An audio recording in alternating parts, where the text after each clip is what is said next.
nosso Pode Sim. Eu sou o Carlos Luiz. Oi, gente, eu sou a Vitória.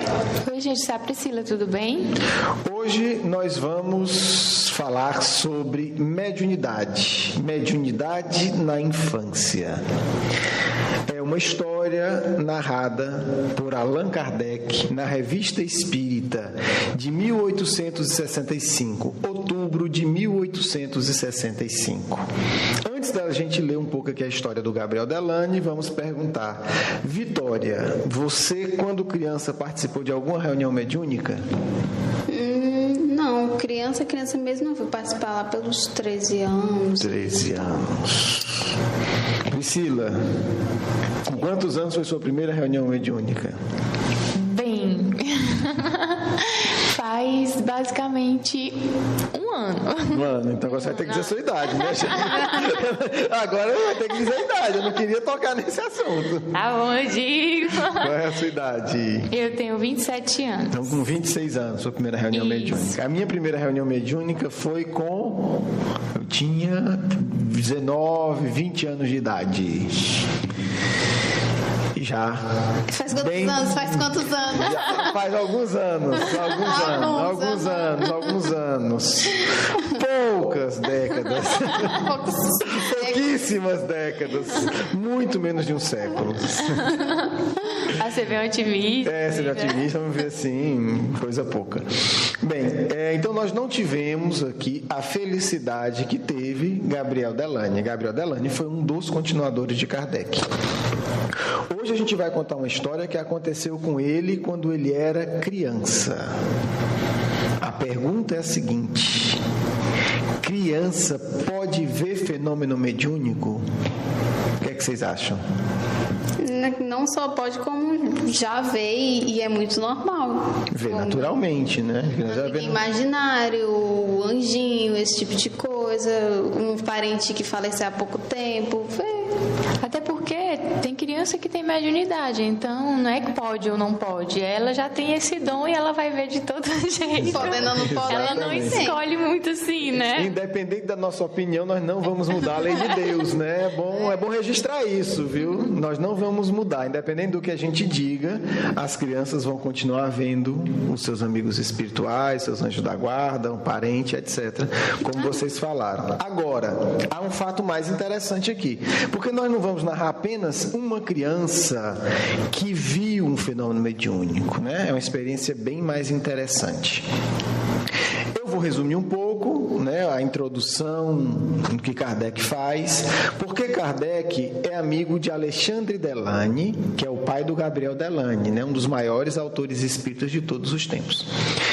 Alexandre Delany era amigo de Kardec, frequentava, né, a Sociedade Parisiense de Estudos Espíritas, né, que foi o primeiro centro espírita do mundo, e também, como era comum aos espíritas, né, na época de Kardec e também no começo do século no Brasil, se fazia reunião mediúnica em casa.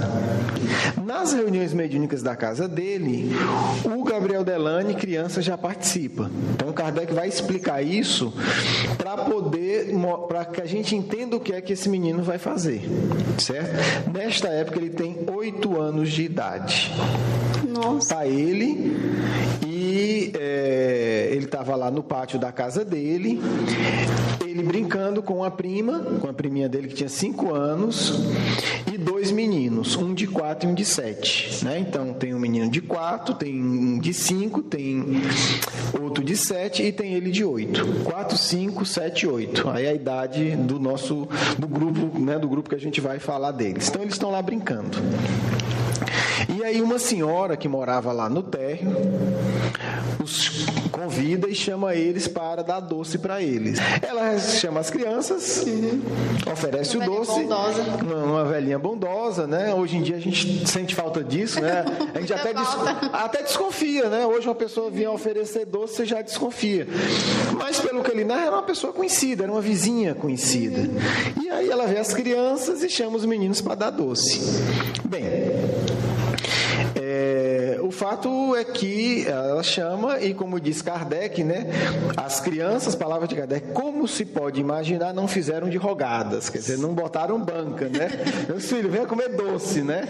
Foi lá os 4. A senhora, agora eu vou ler, né, o que está na Revista Espírita. A senhora pergunta ao filho do senhor Delane, né, que é o Gabriel Delane: como se chama, meu filho? Eu me chamo Gabriel, senhora. Então era alguém possivelmente conhecido de vista, né? Não sabia o nome, então não era tão próximo. Mas era outra época, né? Então podia se aceitar doce. Que faz teu pai? Senhora, meu pai é espírita. Olha que resposta interessante, né? Quer dizer, na cabeça dele, a principal coisa que o pai faz é ser espírita. Né? O que é que seu pai faz? É espírita, quer dizer. Né? O que eu vejo ele mais fazendo, ele é espírita. Mas a mulher é estranha e diz: mas eu não conheço essa profissão. Ele diz: mas senhora, não é uma profissão. Meu pai não é pago para fazer isso. Ele o faz com desinteresse para fazer bem aos homens. 8 anos de idade. Aí você vê a lucidez. E aí ela entende assim, como ele já entendeu, né? A ideia central assim, né, do espiritismo, ajudado. Aí ela diz, aí a senhora responde: menino, não sei o que dizer, ou não sei o que queres dizer. Quer dizer, o que é isso, né? Ser espírita. E ele se espanta: como? Jamais ouviste falar das mesas girantes? Isso, Gabriel. Porque na época de Kardec, se chamava de mesa girante, era um tipo de comunicação com os espíritos em que a mesa, através de batidas e de movimentos, respondia às perguntas. Era o mais comum. Eurípides Barçanufo chegou a receber várias mensagens através também da mesa. A mesa vai batendo e você vai anotando o número de batidas segundo, significando uma letra do alfabeto. Então, 3 batidas C, 1 batida A e etc. E aí ele diz: como? Jamais ouviste falar das mesas girantes? E aí a senhora responde: muito bem, meu amigo, gostaria que teu pai estivesse aqui para as fazer girar. Como quem se dá conta, é isso? E ela diz: que pena, né? Que seu pai estivesse aqui, ele fazia a mesa girar e me responder as perguntas. E ele diz: não precisa, senhora, eu mesmo tenho o poder de as fazer girar. E aí ela fala: então, queres experimentar para me ver como você faz? Com muito gosto, senhora. Quer dizer, e aí, que a gente está falando de mesa, está falando da comunicação mediúnica através das batidas. Dito isto, ele se senta ao pé de uma mesinha da sala, uma mesa comum que tinha na sala dessa senhora, e faz sentar os 3 amiguinhos. Narração de Kardec. Eis os 4, gravemente pondo suas mãos sobre a mesa. Um de 4, um de 5, um de 7 e um de 8. Gabriel faz uma evocação em tom muito sério e com recolhimento. Mal terminou a sua prece, para grande espanto da senhora e das crianças, a mesa se levanta e dá uma batida. Perguntai, senhora, a mesa já está pronta para responder, diz Gabriel. Minha nossa. A vizinha interroga a mesa e a mesa soletra as seguintes palavras pela batida: teu pai. Nossa. A mulher fica pálida de emoção. Acho que respira fundo, ganha coragem e continua: pois bem, dizei, meu pai, se devo enviar a carta que acabo de escrever. A mesa responde: sim, envie sem falta. Aí ela se espanta mais e diz: para provar que realmente é tu, meu pai que está aqui, poderia me dizer há quantos anos você está morto? Logo a mesa bate 8 pancadas bem acentuadas. Era justamente o número de anos. Ela pergunta mais uma coisa: poderia me dizer o teu nome e o nome da cidade em que morreste? A mesa, através de pancadas, soletra os 2 nomes. As lágrimas jorram dos olhos daquela senhora, que, consternada por essa revelação e dominada por profunda emoção, não pôde continuar. Mas nessa comunicação tem uma coisa que eu fiquei pensando. O Delane falou que ele mesmo, por podia produzir o fenômeno mediúnico, mas não é bem assim. Depende também se os espíritos querem, toda aquela questão. Claro, ele pode tanto quanto o pai dele podia, né? Quanto tanto outro médium poderia. O que ele quis dizer foi isso. Mas para detalhar, porque não é que chega lá e pode fazer na hora que quiser. Não depende apenas dele, no caso, do fenômeno mediúnico, não é isso? O que ele falou, o que eu entendi foi isso, eu só queria... O que ele quis dizer foi, se o pai dele fosse lá, o pai dele também iria nas mesmas condições, né? Eu sei fazer, vamos tentar. Então, não pode garantir, né? O que ele pode dizer é isso, eu posso tentar tanto quanto meu pai, não preciso do meu pai aqui para tentar isso, porque eu sei fazer tanto quanto ele, então se for dar certo com um, vai dar certo com o outro, é nesse sentido que ele fala. Tá certo. E certamente para ele falar isso com essa segurança, óbvio que ele já deve ter feito isso várias vezes. Ele já deve ter visto e já deve ter sido médium desse tipo de fenômeno. Para ele, com 8 anos de idade, ter essa segurança, pelo menos algumas vezes, né, ele deve já ter conseguido se comunicar com os espíritos através da mesa. Agora, uma coisa a se pensar, qual é o motivo de os espíritos ajudarem ele a realizar isso? Sim, é o motivo de todos os espíritos sérios, né? Gabriel Delany possui uma educação espírita séria, era já acostumado com os fenômenos mediúnicos, né? Na encarnação atual ele tinha pelo menos, acho que uns 8 anos de experiência mediúnica, então já era alguma coisa. 8 anos. Como Kardec fala no artigo, ele já estava habituado a participar das reuniões mediúnicas. Porque é interessante que, inclusive no ano de 1865, há uma reunião mediúnica bem interessante em que o primo do pai dele é socorrido lá na casa dele. E ele acompanha tudo isso. Né? Quer dizer, ele acompanhava na casa dele familiares deles que tinham desencarnado e que eram socorridos. Porque esse primo do pai dele era um homem muito rico e morre e continua trabalhando e vivendo e achando que está ganhando dinheiro do mesmo jeito. Nossa! Ele disse que se locomovia de trem, ia para um lugar, ia para outro, ia ver as terras dele, ia ver tudo. E depois, com uma certa dificuldade, o primo, o pai dele, o Alexandre Delany, vai convencê-lo que, olha, as coisas mudaram. E é interessante que depois que eles se convencem, ele continua visitando a casa dele e eles vão conversando. Tem um diálogo muito bonito deles. Primo, como é que você explica esse negócio? Eu vim para cá, não entendi nada. E aí aquela conversa assim, olha, faça o seguinte, você explica do seu jeito, depois eu explico do meu. Vamos ver se a gente consegue se ajudar para entender essa experiência. Kardec relata o diálogo dos dois na casa dele. Então, o Delany desde pequeno, ele era pequeno, então desde que ele nasceu, digamos assim, desde que ele começou a participar das mediúnicas, não sei exatamente que idade, ele já tinha essa vivência e ele tratava isso de forma, era uma criança, mas sabia que não era uma brincadeira, que não podia... Aí é que Kardec diz, né? Ele estava brincando. Quando ele começa, olha essa característica que você falou, é bem interessante, né? Ele está brincando, está comendo doce. Vamos fazer uma evocação, né? Vamos participar de um fenômeno mediúnico que ele coloca todo mundo, faz uma evocação em tom muito sério e com recolhimento. Quer dizer, como ele tinha aprendido na casa dele. Como ele viu o pai dele fazendo. E como ele certamente deve ter feito outras vezes. Então, é a postura espiritual. Muitas pessoas de 40, 50 anos de idade vão fazer e não conseguem ouvir um bocado de espírito brincalhão. Por quê? Porque o motivo da pessoa não é sério. E os espíritos, eles conseguem ver o motivo, a nossa intenção. Não basta a gente ficar lá sério, fingindo que tá feia, sério, né? E acabar, enfim, né? Acabar atraindo esse tipo de espírito. Então, a intenção dele é séria. Ele faz uma evocação séria, porque ele sabia evocar espírito, porque ele tinha aprendido com o pai de uma maneira séria. Mas uma coisa também, eu acho, como é que ele conseguiu produzir esse fenômeno mediúnico, essa mediúnica, de certa forma, numa casa que não se tinha a estrutura, digamos assim, de uma preparação do próprio ambiente e tal. Eu não entendi isso. Mas o fenômeno mediúnico ocorre em todo canto.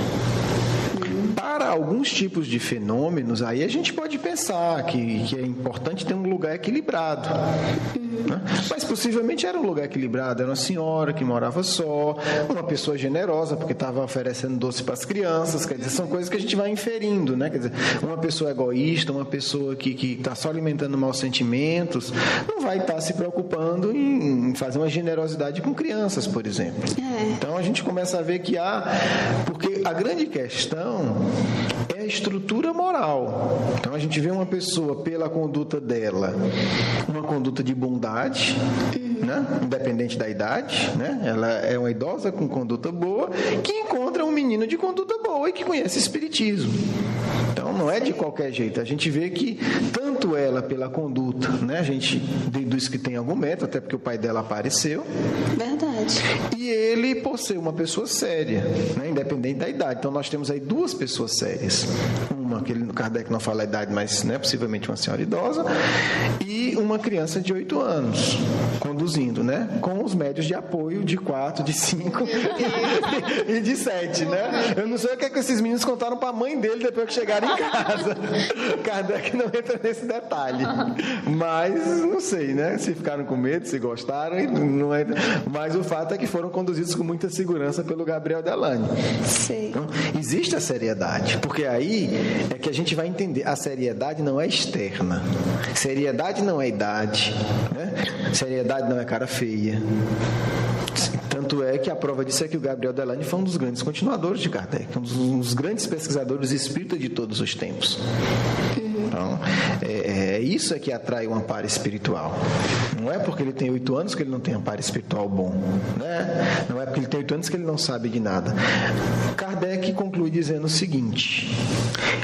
Palavras de aprovação de Kardec, né? Deve ter escrito isso com um sorriso nos lábios. Não é a realização daquelas palavras proféticas, vossos filhos e vossas filhas profetizarão, né? Do Ato dos Apóstolos, quer dizer, é o início do cumprimento dessa profecia nessa época, que hoje se aprofunda, né? Hoje a gente está exatamente nesse momento em que, de fato, né, crianças terão a mediunidade de uma forma muito mais ampliada do que antes, porque é justamente a necessidade de a gente ter uma espiritualização desde cedo. Quer dizer, um menino desse com 8 anos de idade, realizando o fenômeno, entendendo a seriedade dos fenômenos, tem uma visão diferente da vida. Com certeza. Ele entende a vida. E quando ele crescer, ele vai estar muito mais preparado para algum fenômeno que aconteça ou alguma coisa que... E para as provações, para os testemunhos, porque ele entende, não, isso aqui é passageiro. Né? Eu não acho que existe um mundo espiritual. Eu vivencio isso todo dia. Né? Eu vi meus parentes sendo socorridos lá em casa. Né? Eu vi o primo do meu pai conversar com ele, tanto para ser socorrido e depois para bater papo e matar a saudade. Quer dizer, é uma outra dinâmica de realidade. Né?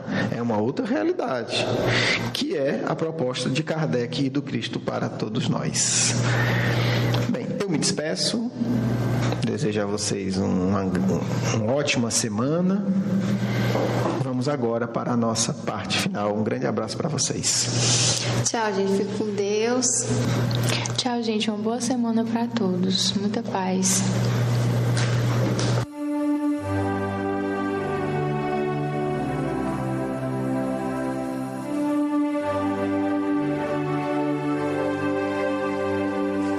Obrigada, Senhor, pela oportunidade de estarmos aqui hoje e dai-nos sempre forças para que nós consigamos evoluir.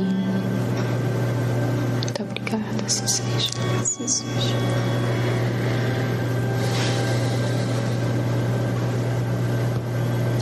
Jovens espíritas, escutai as palavras do codificador, que apoia, que louva, que aplaude a vivência mediúnica dos mais novos, quando realizadas com ética e com devoção, como vos exemplificou Gabriel Delany. O Espiritismo é a doutrina que deve conduzir a juventude ao Mestre. O Espiritismo é a doutrina que ensinará a cada um de vocês entrar em contato com os vossos guias espirituais, aprender a conhecer as regiões superiores da vida verdadeira, ensiná-los a conquistar a verdadeira paz do coração. Coragem, ânimo e disposição. Agindo assim, todos vocês devem se tornar cristãos capazes de entrar em contato com o mundo espiritual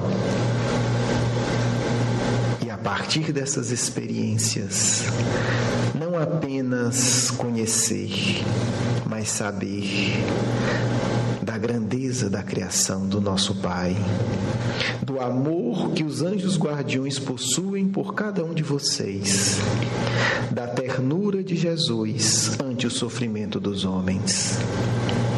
Amigos, aproveitai cada momento de vossa passagem pela terra, para que possais conseguir espiritualizar-se, tornar-se melhor, aprender o caminho do bem.